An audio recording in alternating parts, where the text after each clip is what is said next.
और हाथ की ताकत जब इकट्ठा हुई तो उन्हें अपना सिर झुकाना पड़ा। आप सिर्फ अन्नदाता ही नहीं बल्कि भाग्य विधाता भी है। आपका यह ऐतिहासिक संघर्ष व्यर्थ हो जाएगा और आपकी जमीन से आपको बेदखल कर दिया जाएगा।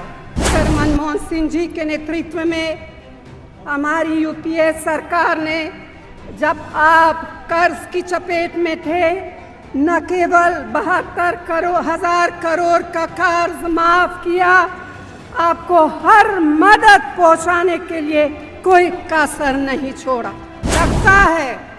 लगता है कि उनकी आपकी समस्याओं को सुलझाने में ना दिलचस्पी है ना समय है।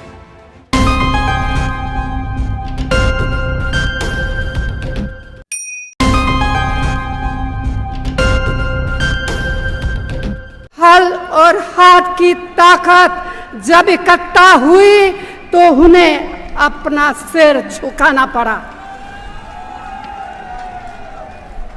आज इस विशाल जनसमूह को देखकर भाजपा सरकार के पांव तले की धरती खिसक गई होगी।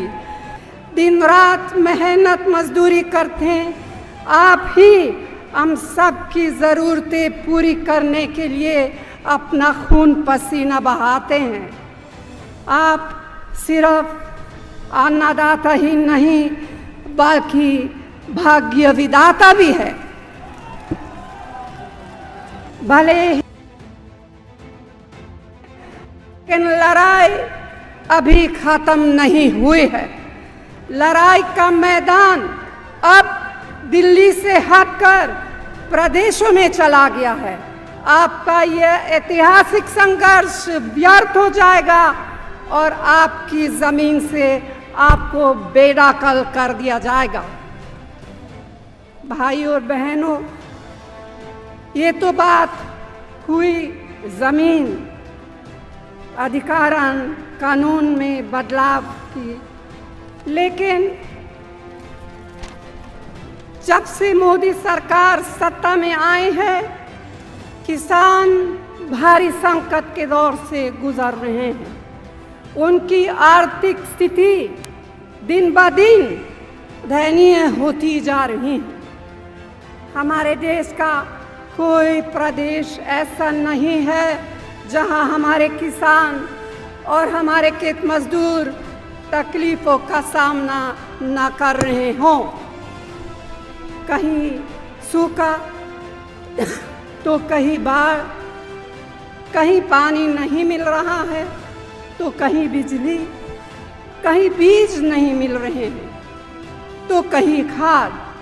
सफेद मक्खी फसल को नुकसान कर रही है, इसके लिए जो दवाएं मिल रही हैं वह भी नकली। तेल, गेहूं, रबर, सिल्क जैसे अनेक उत्पाद आयात हो रहे हैं जिसका फायदा आपको नहीं, किसानों को नहीं, बिचौलियों को हो रहा है।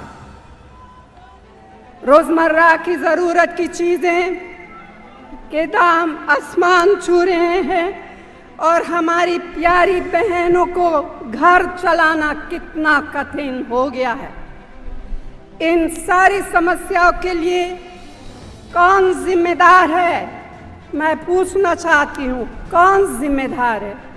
सिर्फ और सिर्फ मोदी की सरकार, उनकी गलत नीतियों और आपके प्रति उनकी उदासीनता है। आपको याद होगा डॉक्टर मनमोहन सिंह जी के नेतृत्व में हमारी यूपीए सरकार ने, जब आप कर्ज की चपेट में थे, न केवल 72,000 करोड़ का कर्ज माफ किया, आपको हर मदद पहुंचाने के लिए कोई कसर नहीं छोड़ा। और इसके विपरीत मोदी सरकार की आपकी परेशानियों के प्रति क्या रवैया है?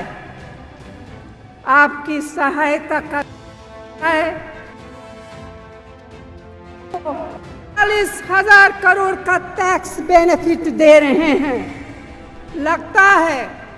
लगता है कि उनकी आपकी समस्याओं को सुलझाने में ना दिलचस्पी है ना समय है।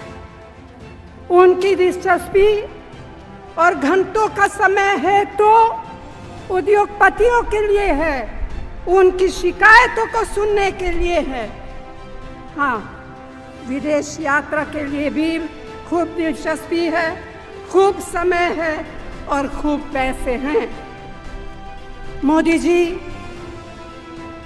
आप चुनाव के दौरान क्या क्या नहीं बोले, क्या क्या वादे नहीं किए, लेकिन जब से आप सरकार में आए, आपने हमारी यूपीए सरकार की कल्याणकारी योजनाओं को या तो टंडे बस्ते में डाल दिया है या फिर बड़ी कटौती की है। हमारी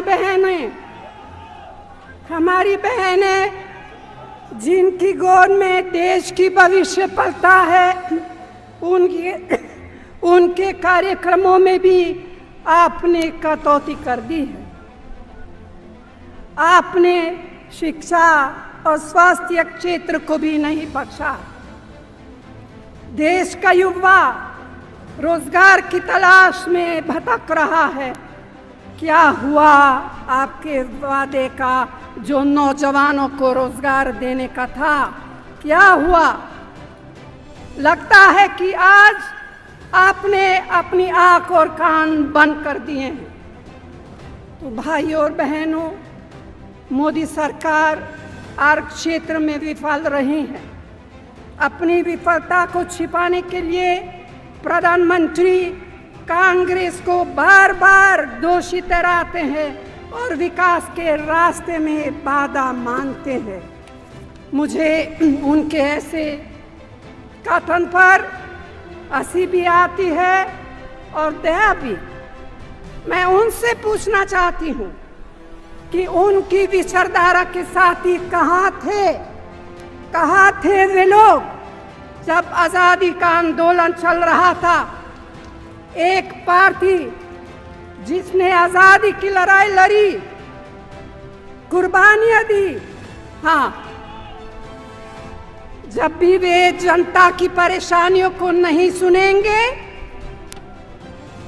आपकी आवाज को नहीं सुनेंगे, तो कांग्रेस पार्टी उनके रास्ते में जरूर बाधा बनेगी। किसानों को सही एमएसपी नहीं देंगे, बोनस नहीं देंगे और सभी जरूरत संसाधन नहीं देंगे, तो क्या हम उनके रास्ते में बाधा नहीं बनेंगे?